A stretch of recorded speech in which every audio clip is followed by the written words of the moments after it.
marea hasta ya no respirar.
Puesto a Jehová, que es tu esperanza, al Altísimo por tu habitación, no te sobrevendrá mal, ni plaga tocará tu morada.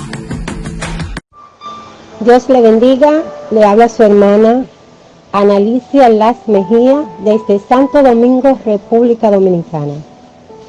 A manera de introducción, deseo hablar del Instituto de Virología en Wuhan.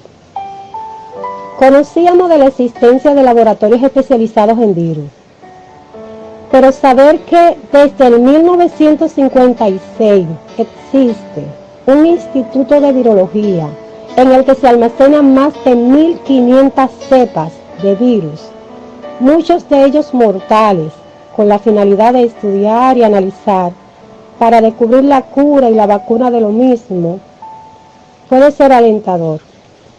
Alentador porque las apariciones de nuevos virus no se detienen, y aterrador porque sabemos el peligro si esta muestra cae en las manos equivocadas.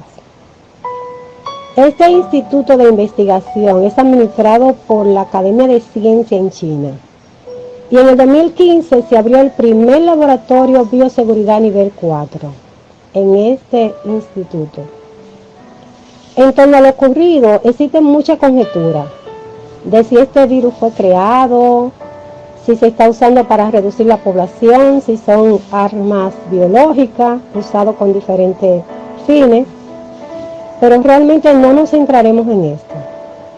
Al principio se conoció como el virus proveniente del murciélago, pero la base de información es muy limitada, por lo que hablaremos de la realidad de la pandemia, que nos afecta a todos de manera directa o indirectamente, y la crisis económica que amenaza seguir creciendo, y las noticias no son muy alentadoras, por lo que debemos estar preparados tomando las medidas para no ser parte de las estadísticas de los infectados, y en caso de que sí, ¿qué podemos hacer? Los coronavirus, estos tienen un tiempo entre nosotros y son conocidos en el reino animal. En los años 60 fueron descubiertos dos tipos de coronavirus en humanos, asociados a síndromes respiratorios leves similares a lo de la gripe común. En el 2002 fue la primera aparición severa, el SARS-1, síndrome respiratorio agudo, según sus siglas en inglés. Este se inició al sur de la China y en pocos meses se propagó a más de 2 docenas de países antes de que se pudiera controlar, infectando a más de 8.000 personas con 774 muertes.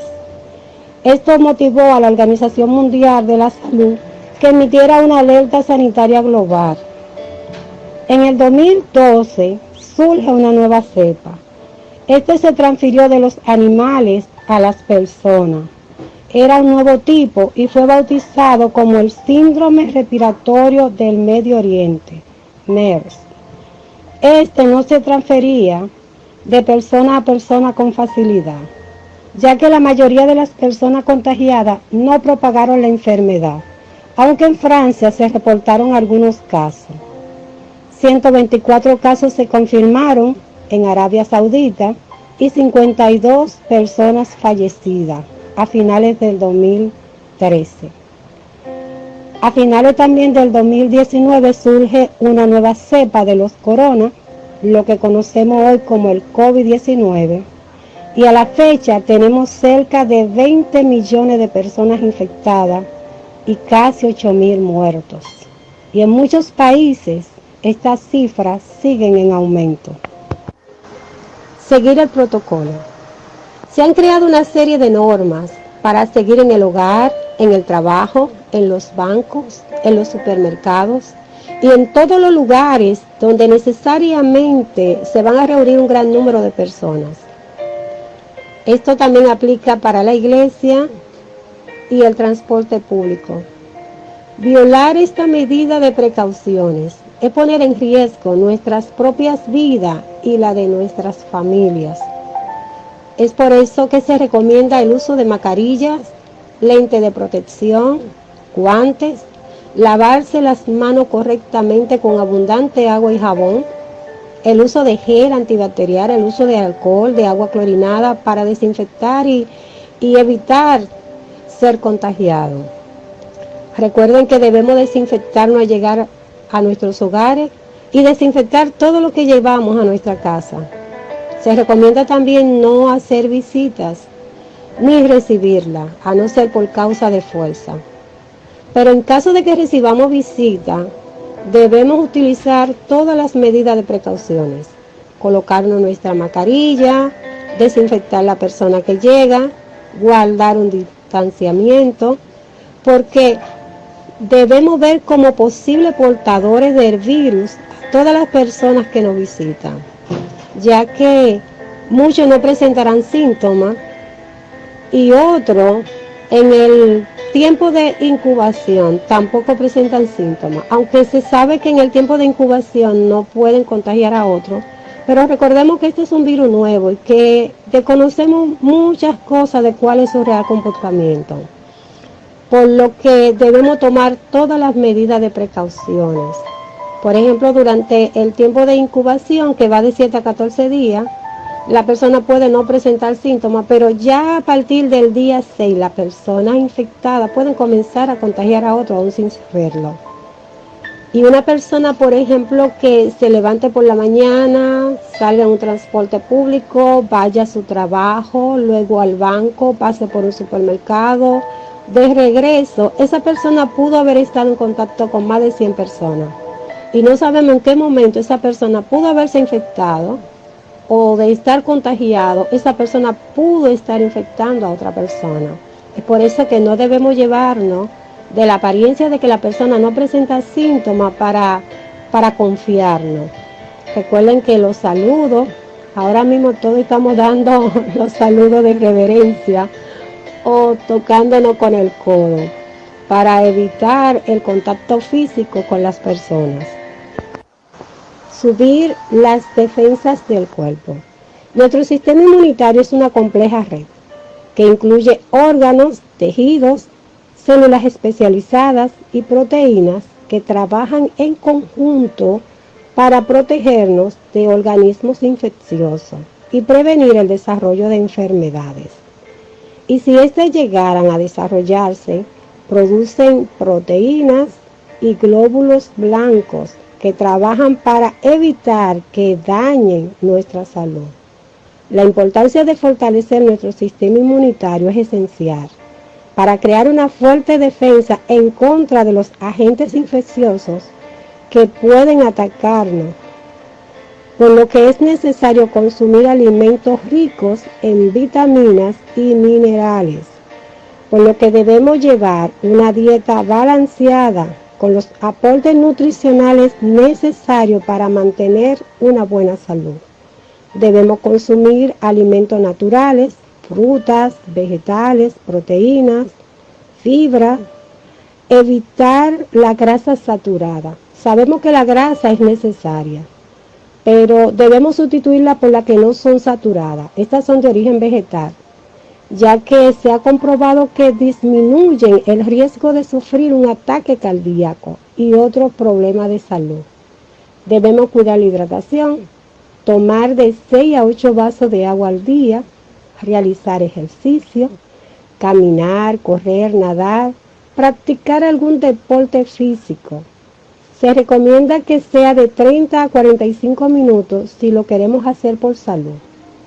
Otro detalle que también debemos cuidar es el tiempo de descanso, el tiempo que le dedicamos al sueño. Tratar de tener un sueño reparador, por lo que se recomienda alejar los dispositivos electrónicos de la cama antes de dormir. Reducir el estrés. El estrés baja la defensa y debemos aprender a manejar el estrés. Existen diversas técnicas para manejar el estrés, ya que si reducimos el estrés acompañado de una buena alimentación, esto va a fortalecer nuestro sistema de defensa, que será la barrera que vamos a tener en contra de la bacteria, los hongos, los virus que atacan a nuestro cuerpo. Debido a la gran demanda de las pruebas por la pandemia del COVID-19, la Organización Mundial de la Salud ha aprobado lo que conocemos hoy como las pruebas rápidas para el diagnóstico del COVID-19. La más conocida es la que se realiza utilizando un hisopo para tomar una muestra de fluido a través de la nariz hasta alcanzar la rinofaringe. Esta determina si la persona tiene una infección o partícula del virus. O sea, la prueba del PCR, como se conoce, permite detectar fragmentos del material genético. En caso de que no encuentre el material genético, esta prueba dará negativa, ya que tiene una alta sensibilidad. La muestra de sangre, esta buscará los anticuerpos que generan la infección. O sea, nos ayuda a saber si la persona tuvo una infección. Si esta prueba se realiza en los primeros días en que la persona fue infectada, podría darnos un falso negativo, ya que los anticuerpos demoran en aparecer. Se estima que de 1 a 3 semanas es que aparecen después de generada la infección. Esta prueba es efectiva para saber quiénes han sido infectados y poseen anticuerpos, ya que muchas personas han sido infectadas y pasado el proceso como una gripe, o sea, un resfriado común. Es importante saber cuáles personas han desarrollado anticuerpos en contra de la enfermedad del COVID, aunque todavía no sabemos por cuánto tiempo nos puedan proteger. Se tiene un estimado de acuerdo al comportamiento de las personas que han sido infectadas por la familia de los coronavirus. Pero realmente el tiempo en que estos anticuerpos nos van a proteger se debe esperar. Otra de las pruebas que también se vienen realizando es la prueba del aliento. Esta consiste en que la persona va a soplar varias veces dentro del dispositivo para luego analizar si la persona tiene COVID-19 o el virus del SARS. En República Dominicana se realizó un estudio con 1,000 personas, o sea, con la prueba del aliento, y fue efectivo en un 95% y una sensibilidad en un 89%. El dispositivo de origen israelí se conoce como el TeraSystem o prueba del aliento. Permite tener los resultados en 20 minutos, por lo cual se considera que puede ser muy efectivo para ser utilizado en los aeropuertos, en los hoteles y en las empresas cerradas. Pero determinar si una persona tiene COVID, como cualquier otro tipo de enfermedad, Se debe conocer el historial histórico de la persona y el conjunto de síntomas que lo acompañan, porque algunos síntomas son similares a otras enfermedades. Es por eso que el historial histórico, junto al conjunto de síntomas, acompañado de las pruebas de laboratorio, es lo que va a hacer que el médico determine. O sea, estos resultados deben ser evaluados por un médico internista, o sea, un profesional de la salud, ya que este es el que, de acuerdo al cuadro del paciente, va a indicar cuál es el tratamiento que el paciente va a seguir. ¿Qué ocurre en el cuerpo de una persona infectada por COVID día por día? Después de pasado el tiempo de incubación, que puede ser de 7 a 14 días, de tener contacto con el virus, el primer día en que aparecen los síntomas, presentará fiebre. Segundo día, malestar general, dolor de garganta. Tercer día, mareo en algunos de los casos, congestión nasal, dolor de cabeza, tos seca. Cuarto día, desorientación, somnolencia, diarrea en muchos de los casos. Quinto día, el virus ya está en los pulmones y en este punto la mayoría mejoran sin presentar o desarrollar una neumonía.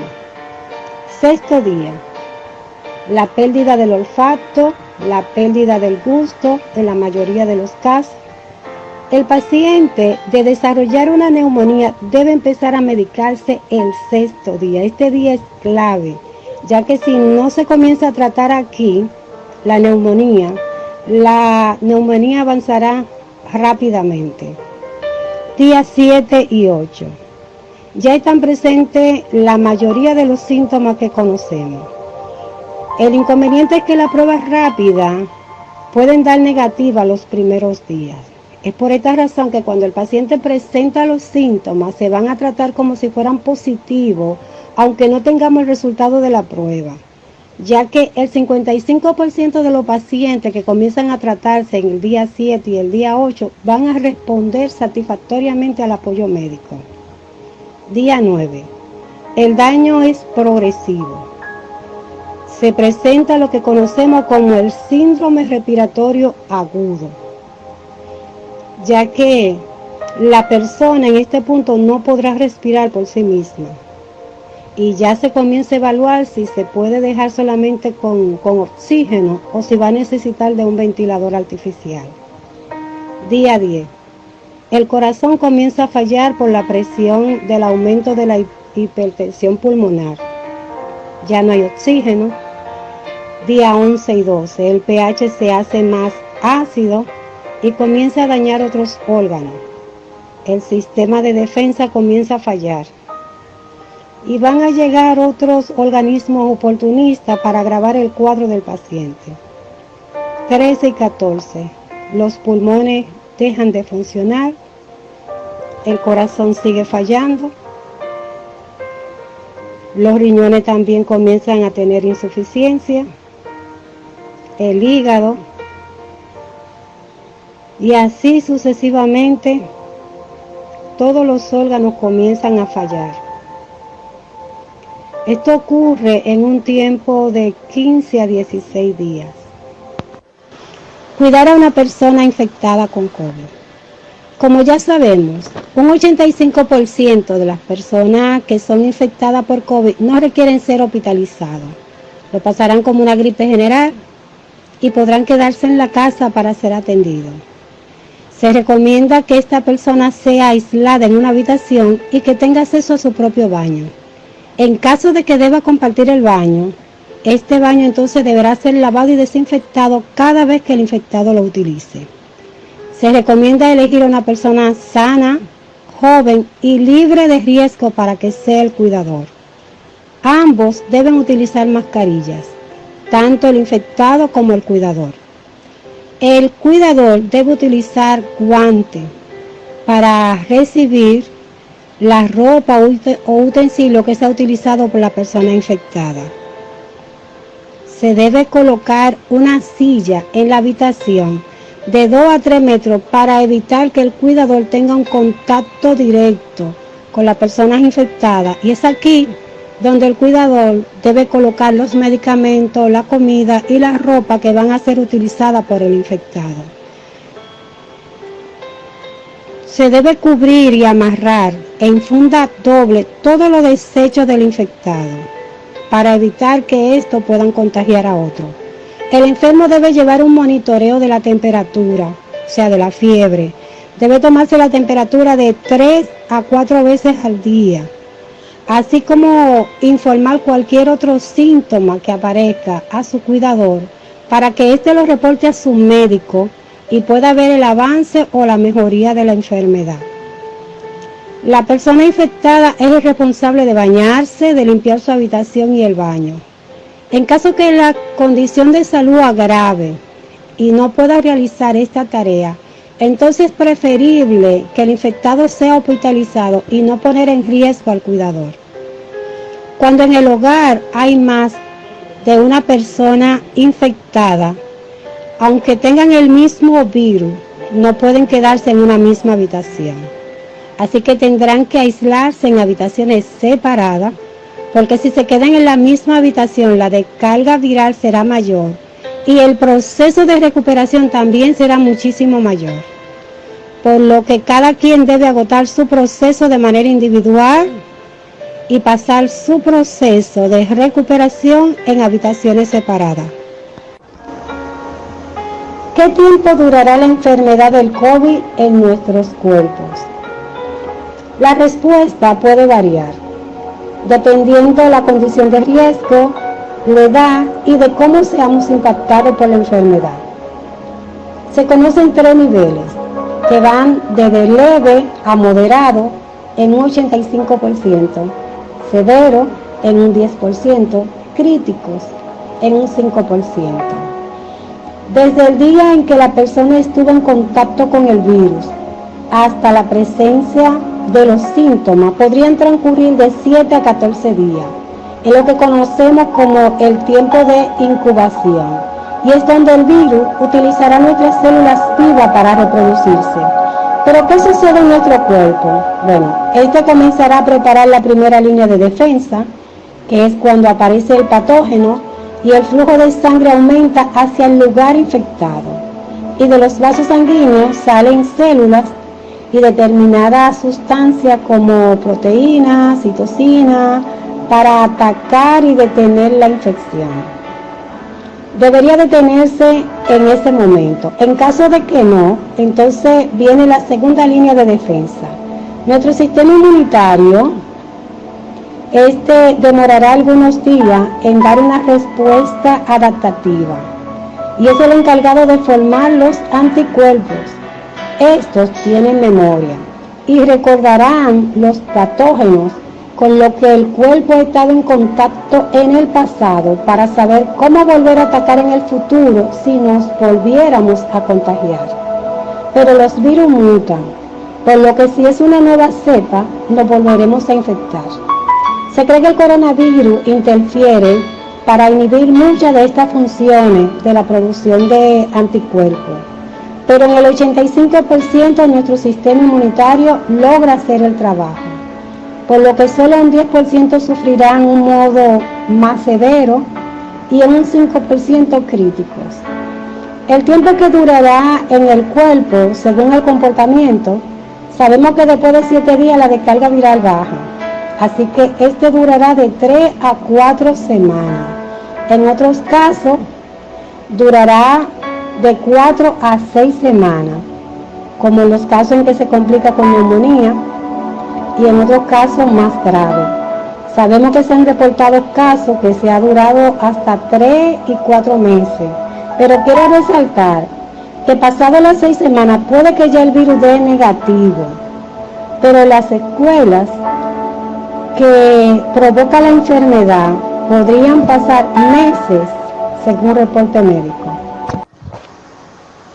Mejorar los síntomas del paciente tratado en casa.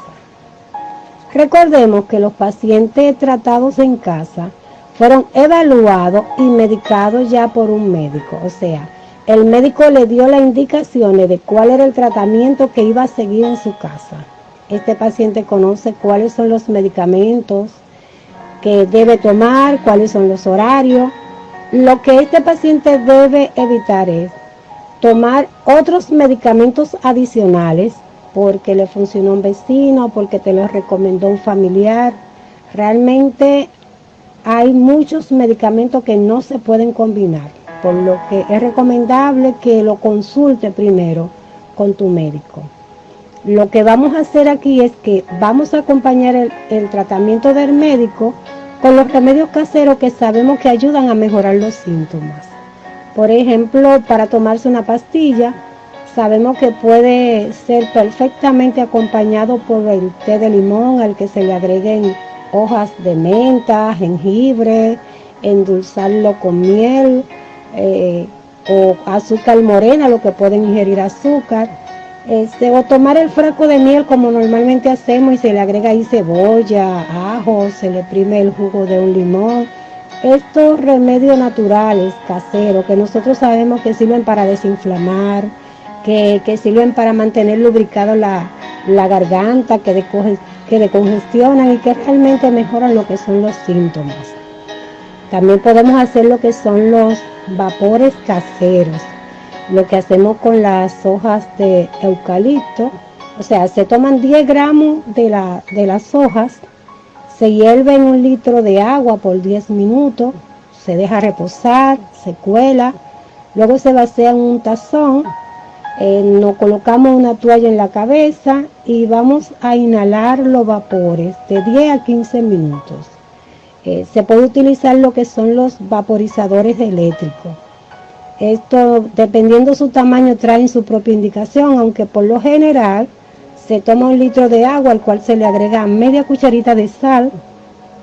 En la parte de arriba siempre trae su espacio donde se le va a agregar un poquito de mentol líquido. La ventaja de estos vaporizadores es como que recogen el polvo de la habitación y reducen mucho la tos, decongestionan, mantienen la garganta hidratada y la mayoría de los pacientes sienten un gran alivio después de haber tomado los vapores. Recuerden que los vapores no matan el virus como se pensaba al principio, solamente van a mejorar los síntomas. Debemos tener presente que estamos hablando del paciente que se está atendiendo en su casa, no el que está en un estado grave en un hospital.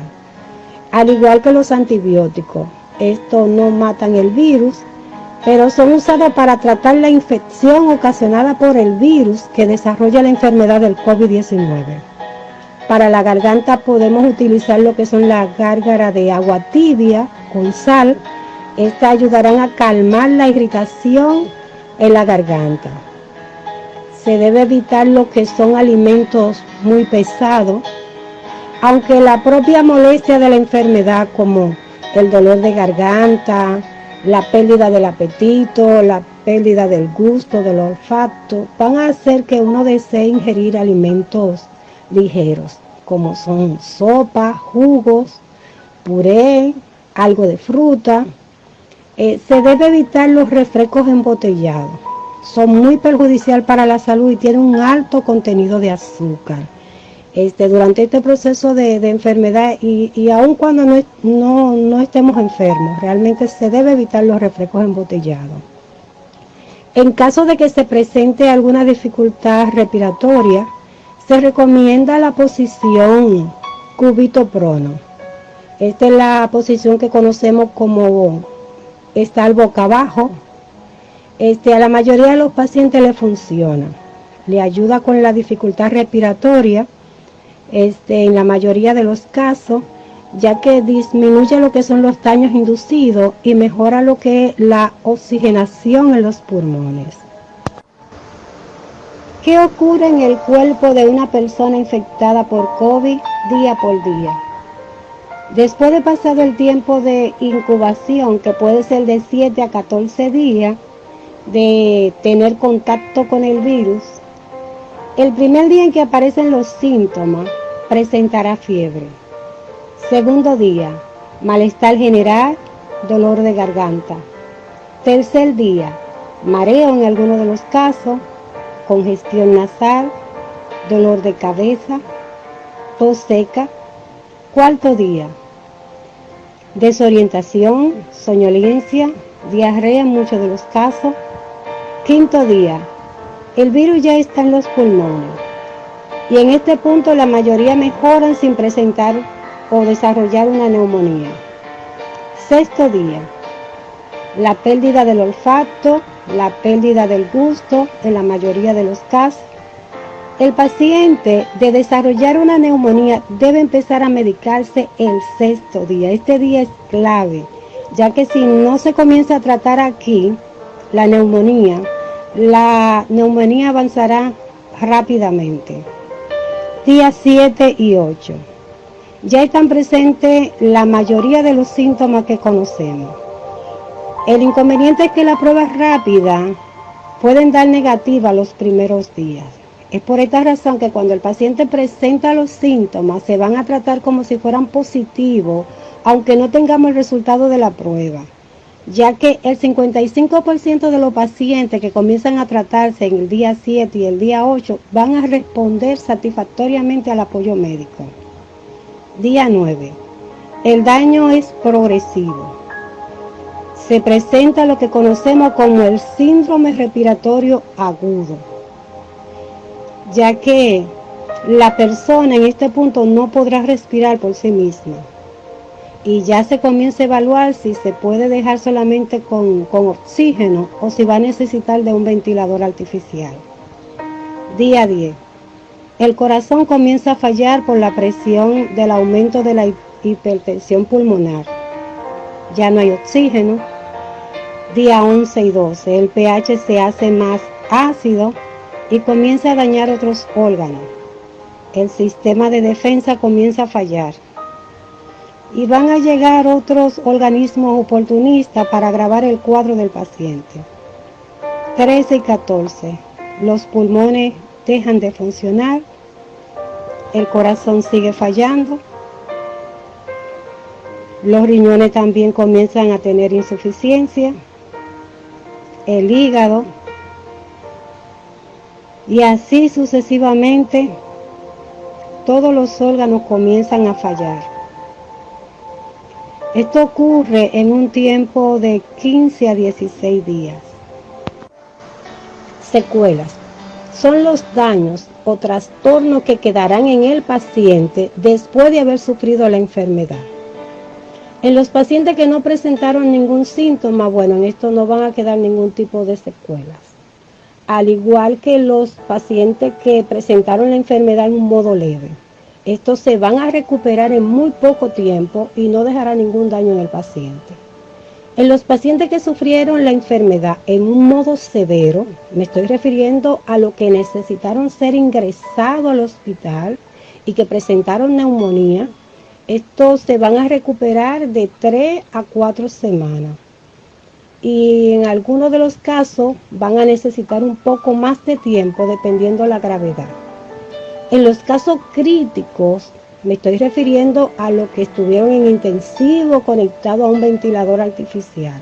Estos van a tardar un largo tiempo en recuperarse porque en este caso sí van a quedar daños y trastornos a otros órganos que van a necesitar seguir siendo tratados después de haber pasado la enfermedad del COVID. Van a seguir siendo tratados y en algunos casos van a poder recuperarse quizá en 1, 2 o 3 meses, pero en otros casos pueden que queden lesiones permanentes causadas por la enfermedad del virus.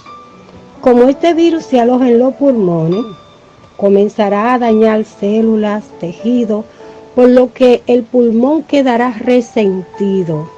Una de las razones es porque los pulmones dejarán de respirar por sí solos y esto puede desarrollar lo que conocemos como fibrosis. Esto sucede por la respuesta del sistema inmunológico que va a atacar fuertemente tratando de destruir el virus, por lo que quedarán cicatrices, provocando rigidez en los tejidos. Entonces esto va a limitar lo que son las funciones respiratorias, por lo que la persona necesitará oxígeno durante el proceso de recuperación. Y en otros casos, muy reducidos, puede que necesiten oxígeno de por vida. Las personas que han estado conectadas a un ventilador artificial necesitarán más tiempo de recuperación por el motivo de que hasta para hablar, tragar, van a sentir molestia por algunas semanas. Esto será debido a la inflamación que genera el estar intubado a través de la garganta.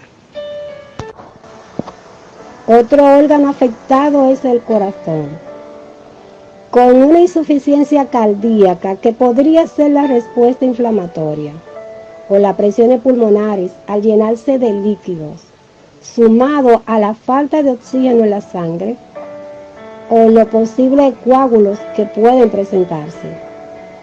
Otro órgano que ataca es el hígado, provocando fallas hepáticas aún después de que la enfermedad del COVID no esté presente en el cuerpo, por lo que se va a necesitar muestra del tejido, análisis de sangre para continuar con un tratamiento. También afecta a los riñones. Si el paciente tenía una insuficiencia renal antes de la enfermedad, sabemos que su condición va a ser mucho más grave. En caso de que desarrolle la insuficiencia después de haber sufrido la enfermedad del COVID, necesitará diálisis por algún tiempo. Otro paciente que también va a necesitar recuperación son los que han estado inmovilizados por un largo tiempo.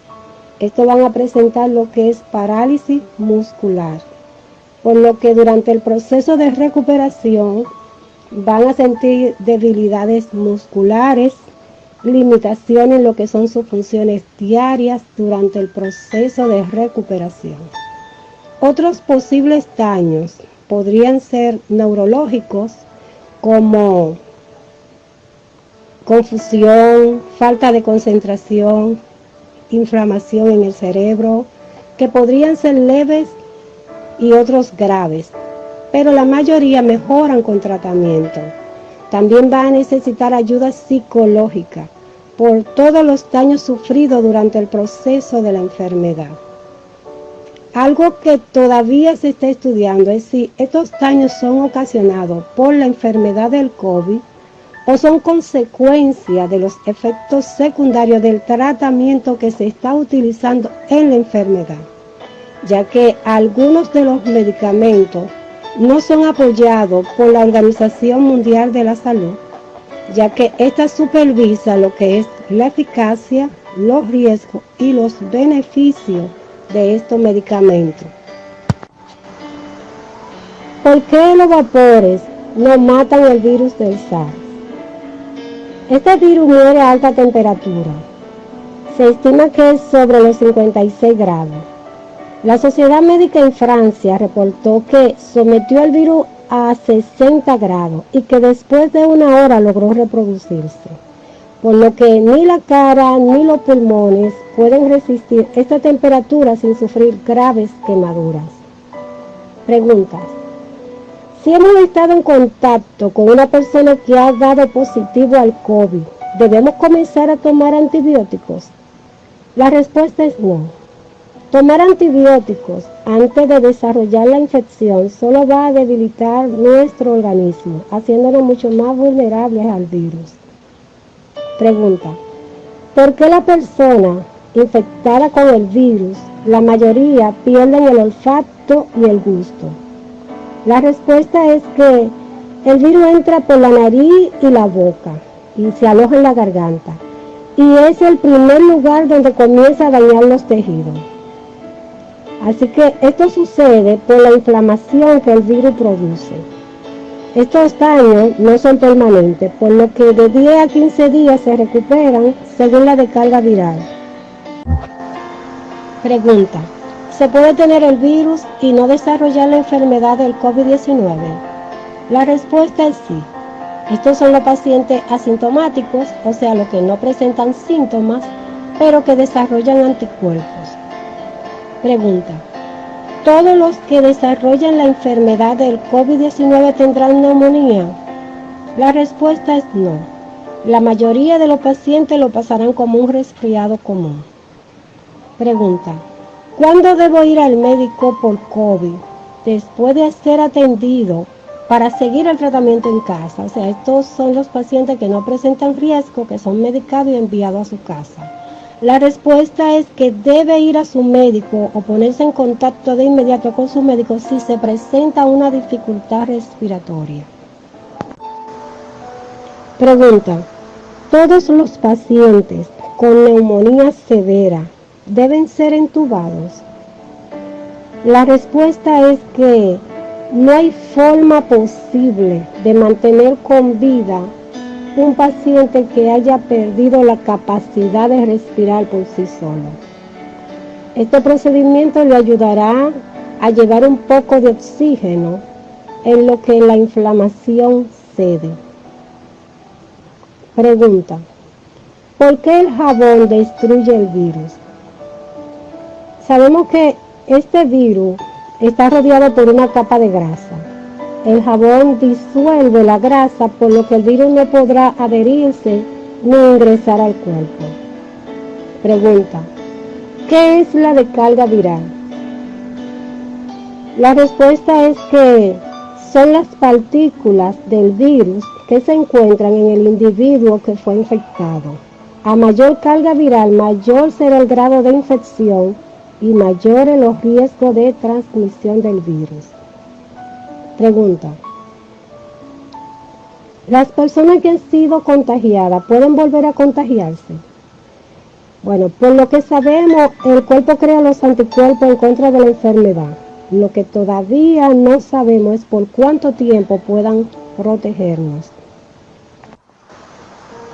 Si tantos países dicen tener la vacuna del COVID, ¿por qué no está disponible?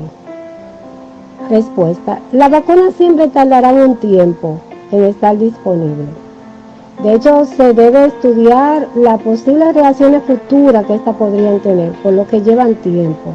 De hecho, conocemos muchísimas enfermedades que tienen tiempo entre nosotros y que todavía no tienen una vacuna. Por lo que siempre se van a estudiar los riesgos, los beneficios, antes de que éstas sean aprobadas. Pregunta: ¿debo ponerme la vacuna? Bueno, en el área médica nada causa más preocupación que la aparición de un nuevo virus para el cual no hay un tratamiento específico y que tampoco hay una vacuna para proteger la población.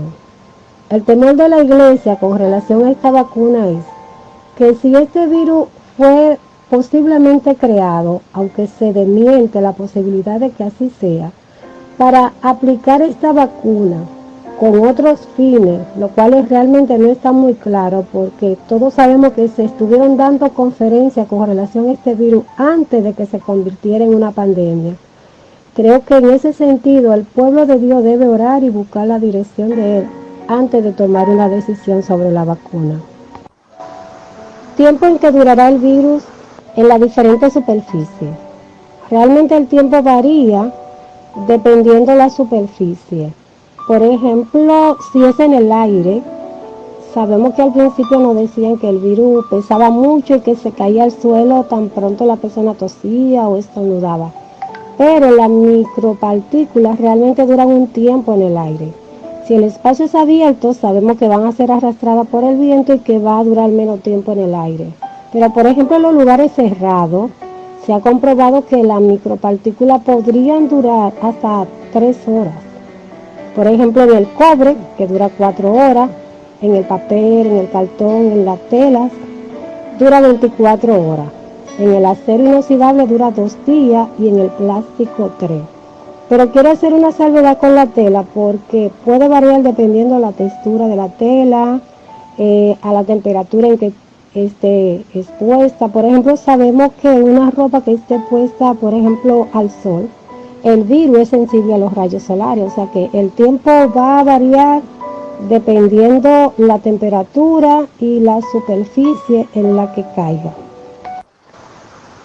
En los niños, indiscutiblemente desarrollan una infección más leve. Aunque se han reportado casos de gravedad, en la mayoría de los casos en general, ellos responden al tratamiento médico con mucha facilidad, por lo que su tiempo de recuperación es mucho más rápido.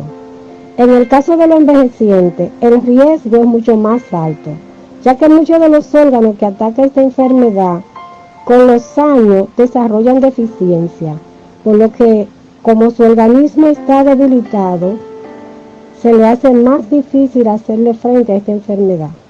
Aunque una pediatra me comentó que en su sala ella no perdió un solo paciente envejeciente. Ella dice que no sabe si se debe a que por lo general tomaban desinflamatorio y pastilla anticoagulante, o a que terminado su servicio se ponía de rodillas a orar por cada uno de sus pacientes. En este caso yo creo que fue la segunda opción.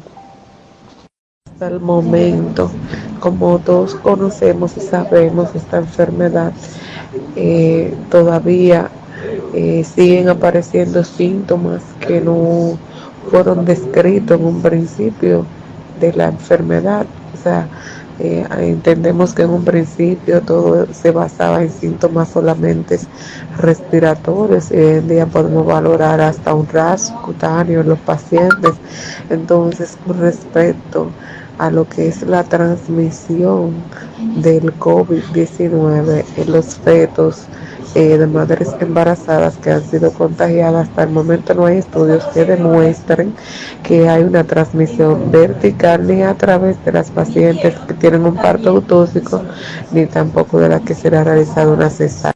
Se realizaron cesáreas por eso, pensando en que era posible la transmisión, pero no hay estudios realmente que demuestran que hay una transmisión vertical. Ahora, posteriormente, ya en el neonato, después de nacido, en las áreas donde se reciben, posteriormente que se van a su casa con madres que han tenido COVID o que tienen COVID, fueron desembarazadas teniendo el COVID, pues sí puede haber infección. Por eso se orienta mucho con seguir las mismas medidas de cuidado en la casa.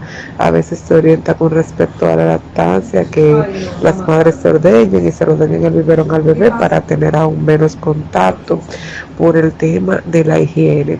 Con respecto a daños teratogénicos que pueda causar el COVID-19 en las pacientes, hasta el momento tampoco no hay estudios que reflejen que madres que han sido contagiadas en el primer trimestre del embarazo, los niños hayan nacido con alguna normalidad. Ahora, si bien hay reportes que hablan de que las pacientes que han tenido COVID, que se han infectado de partir de las 24 semanas en adelante, pues sí presenta mayor riesgo de parto prematuro, de ruptura prematuras de membrana y también como de sufrimiento fetal. Así también cuando se embaraza, cuando se contagian con el embarazo pequeño, más frecuencia de abortos espontáneos. Bueno, Ana, eso sí es verdad. Aún muchas veces uno llevando todas las medidas puede infectarse fácilmente. No porque uno esté de descuidado, porque yo por testimonio propio te puedo decir que llevé humanamente posible todos los mecanismos de bioseguridad. Cuando comenzó la pandemia, yo no me monté, traté de montarme muy poco en vehículos públicos para ir al trabajo, porque yo tenía que ir al trabajo. Allá comenzaron a suministrar el transporte, comencé a usar el transporte. Cuando reabrieron el metro, yo no hacía la fila, yo buscaba la preferencia, porque le daban preferencia a la salud para no hacer la fila. Y yo me ponía, entraba, subía a mi tren y subía con todas las medidas, con careta, con la mascarilla, con guantes de tela. Cuando no tenía los guantes de tela me cruzaba de los brazos para no agarrarme de ningún área de metal. No permitía que nadie se me pegara, y cuando alguien estaba muy cerca de mí, yo daba como que me ponía en una posición como de espalda. Allí en el trabajo usaba mis dos mascarillas, la N95 y la mascarilla quirúrgica. La quirúrgica primero y después la N95 arriba, que eso es lo que yo mayormente hacía. Mi compañera decía, no, que eso es lo que nos va a asfixiar. A mí no me importaba, yo me ponía mis dos mascarillas, mis guantes Cuando comencé a trabajar con pacientes para tomar pruebas de COVID, oye, yo fui lo más cuidadosa humanamente posible.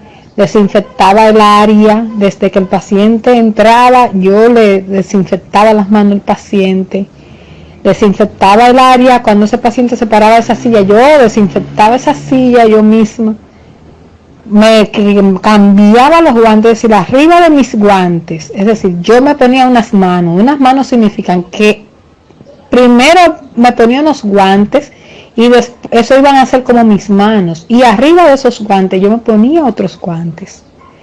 Por cada paciente, cuando yo tomaba la muestra, yo me cambiaba los guantes arriba del paciente, ahí al lado del paciente, para manipular la muestra. Y volvía y me cambiaba los guantes cuando terminaba con ese paciente. Limpiaba, o si no limpiaba el área después con esos mismos guantes, pero me lo volvía y me lo cambiaba antes de volver a trabajar con otro paciente. Es decir que, ¿en qué momento? No sé decirte qué momento. Y incluso hasta los compañeros se quedan diciendo, pero ¿en qué fallaste? Porque te ven como que tú has fallado. Te digo que esto te trabaja en muchas áreas emocionalmente, porque compañeros que se te quedan pensativos y que como en que tú fallaste, que hiciste mal. Pero esto es algo que uno no sabe. Muchas veces no es por descuido. Hay personas que andan desafiándolo y quizá ni se le pega, o a otros se le pega por estar desafiándolo y lamentablemente se lo buscaron, pero otras personas nos cuidamos y nos contagiamos. Esa es la verdad, esa es la realidad. Pero encima de esto, Dios es bueno, misericordioso y tiene el control de todo. Bueno, yo te voy a ir explicando trocitos y tú más o menos tú haces la presentación y todo.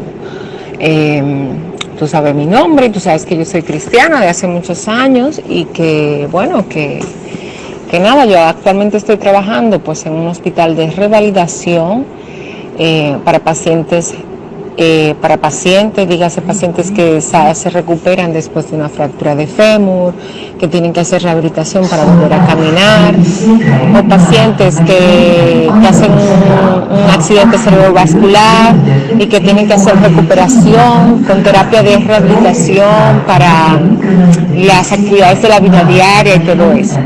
Este hospital se dedica a recuperar pacientes geriátricos y pacientes jóvenes. Yo estoy en la unidad de pacientes jóvenes.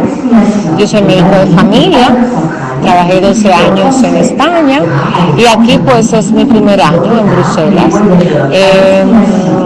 Mi experiencia como médico en esto ha sido un procedimiento que ha sido muy incierto, porque día a día iban saliendo nuevas cosas, ¿no?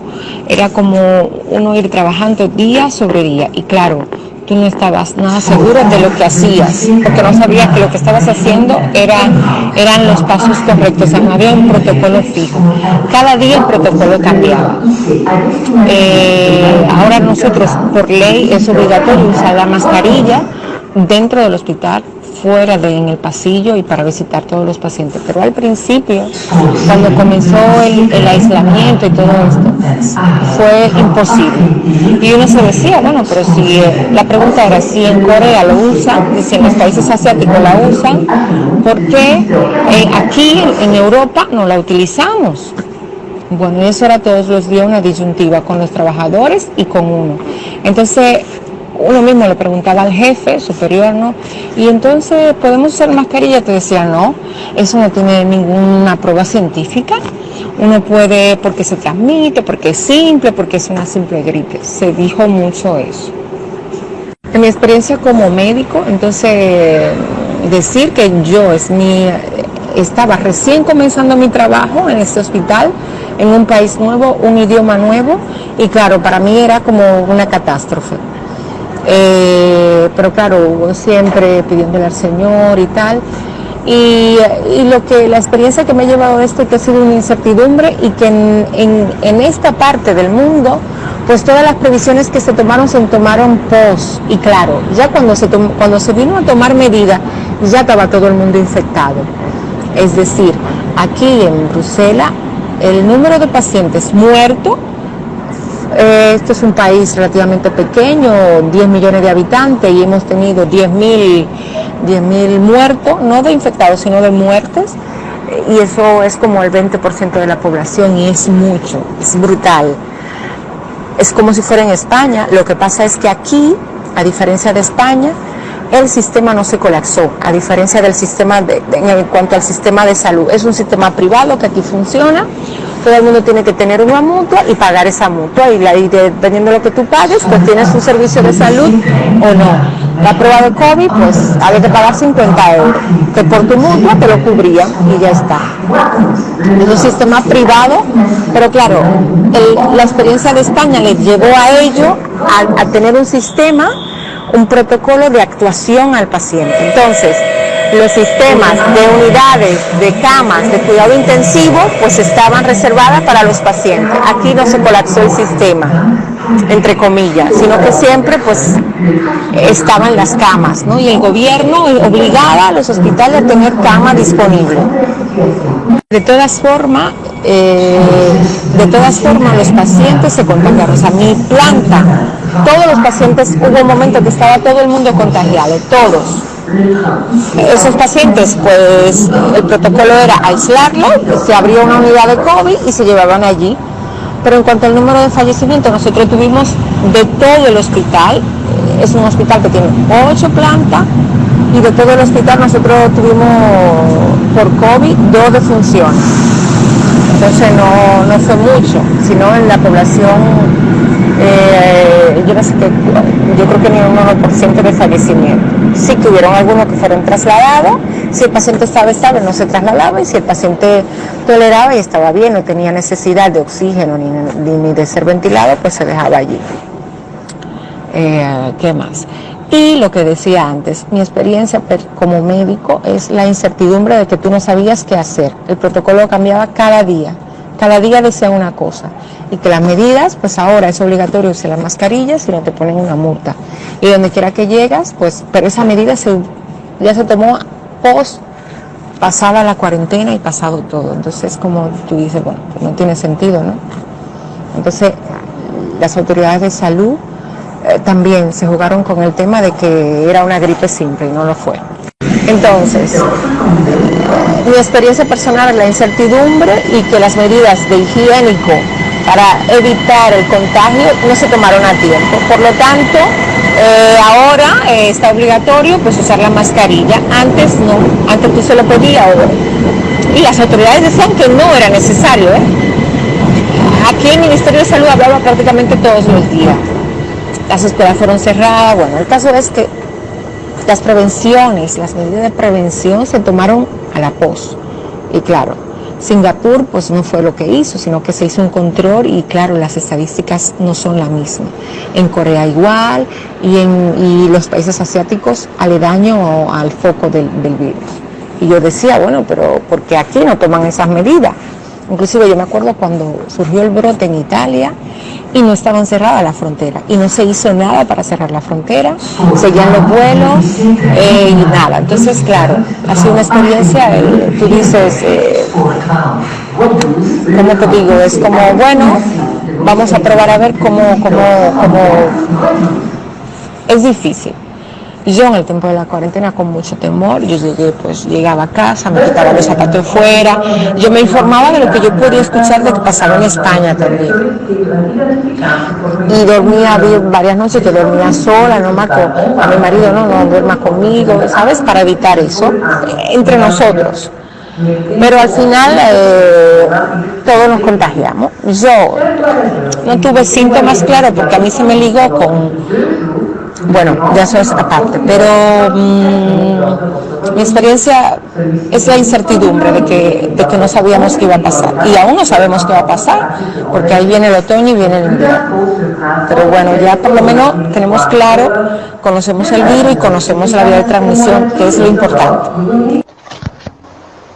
Bueno, esta enfermedad realmente del COVID-19 afecta a nuestro país casi en todas las áreas. Se estima que 195 millones de personas perderán sus empleos, amenazando con convertirse en una crisis mayor a la de la Segunda Guerra Mundial que terminó en el 1945.